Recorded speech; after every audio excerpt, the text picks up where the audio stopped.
तो दोस्तों, स्वागत है आपका यूके इंस्पायर्ड चैनल कहानियों की दुनिया में। आज की कहानी है क्या फुर्र।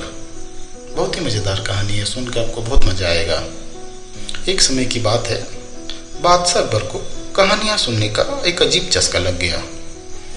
उन्होंने अपने दरबारियों से कहा कि हमें रोज एक कहानी सुनाई जाए, और हर दरबारियों को पारी पारी से एक एक दिन बांध दिया। अब हर दिन एक दरबारी उन्हें आकर कहानी सुनाने लगा।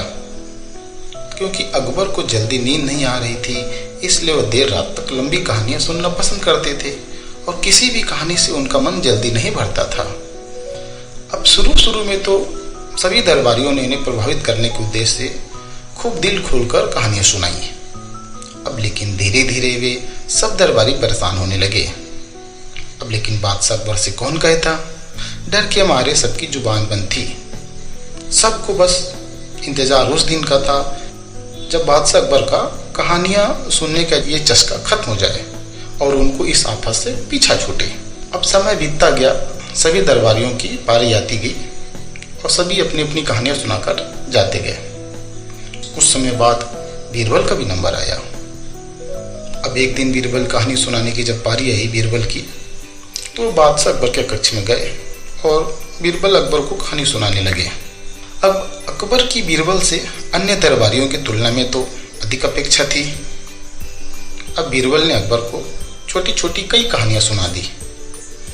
अब लेकिन बादशाह अकबर का तो मन ही नहीं भर रहा था कहानियां सुनने से। उन्होंने बीरबल से कहा कि बीरबल, तुम हमारे सभी दरबारियों में से सबसे बुद्धिमान हो। तुम हमें कोई लंबी और सबसे हटकर ऐसी कहानी सुनाओ जो आज तक हमने कभी किसी के मुंह से नहीं सुनी और थोड़ा हमें मजा भी आया। हुक्म बजाना बीरबल का कर्तव्य था, तो उसने जी हुजूर कहकर कहानी सुनाना शुरू किया। अब अकबर भी बड़े ध्यान से बीरबल की कहानी सुनने लगे। अब जब भी बीरबल कहानी समाप्त करने का प्रयास करता, अकबर आगे कह देते और फिर आगे बीरबल, फिर बीरबल को उसमें से कुछ और किस्से जोड़ने पड़ते। ऐसा करते करते रात हो गई। अब बीरबल को भी नींद आने लगी। बीरबल घर जाकर सोना चाहते थे, लेकिन बादशाह अकबर की आंखों से तो नींद को सुदूर थी। वे बड़े चाव से कहानियां सुन रहे थे और बार बार और फिर कहकर बीरबल की कहानी खत्म ही नहीं होने दे रहे थे। अब बीरबल समझ गए कि बादशाह अकबर ऐसे नहीं मानेंगे। उन्हें कुछ ऐसा करना होगा कि खुद ही वहां से उनको भगा दे। कुछ सोचने के बाद बीरबल बोले, जहां पना, अब मैं आपको एक ऐसी नई सबसे हटकर कहानी सुनाता हूँ। यकीन जानिए, आपने पहले कभी ऐसी कहानी नहीं सुनी होगी। अब अकबर की उत्सुकता तो और बढ़ गई। बोले, हाँ बीरबल, जल्दी सुनाओ, हम तो बैठे हुए हैं कहानी सुनने के लिए। अब बीरबल कहानी सुनाने लगे कि बादशाह अकबर, एक समय की बात है, एक गांव में एक मंगू नाम का किसान रहता था। उसने अनाज रखने के लिए एक बड़ी सी कोठरी बना रखी थी।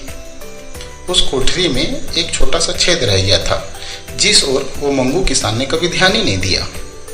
अब एक दिन एक चिड़िया उस छेद में से कोठरी में जा घुसी और अनाज का एक दाना लेकर उसी छेद से फुर्र करके उड़ गई। अब बादशाह अकबर बोले, और फिर? बीरबल बोला, फिर महाराज दूसरी चिड़िया आई और वो भी कोठरी में से दाना लेकर उड़ गई फुर्र करके।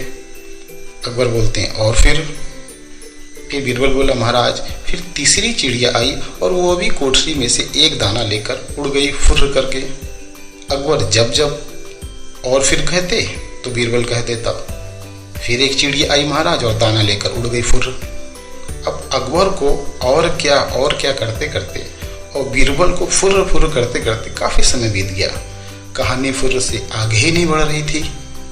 आखिरकार अकबर खींच कर बोले कि यह क्या फुर्र लगा रखा है बीरबल, आगे की कहानी बताओ हमें। जहां पना, आप इतने में ही तंग आ गए। बीरबल बोले, कोठरी के आसपास तो अभी करोड़ों चिड़िया इकट्ठी हो गई हैं। वे सब एक एक करके कोठरी के अंदर जाएंगी और दाना लेकर उड़ जाएंगी फुर्र करके।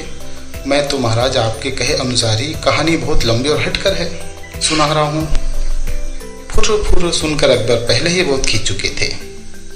बीरबल की आवाज़ सुनकर उनका गुस्सा और बढ़ गया और वे चिल्लाकर बोले, यह क्या वाहियात कहानी सुना रहे हो बीरबल।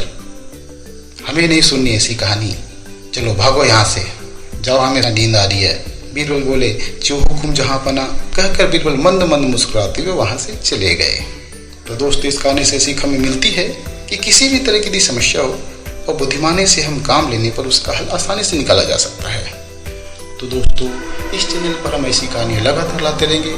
चैनल को लाइक एवं सब्सक्राइब करिएगा। धन्यवाद।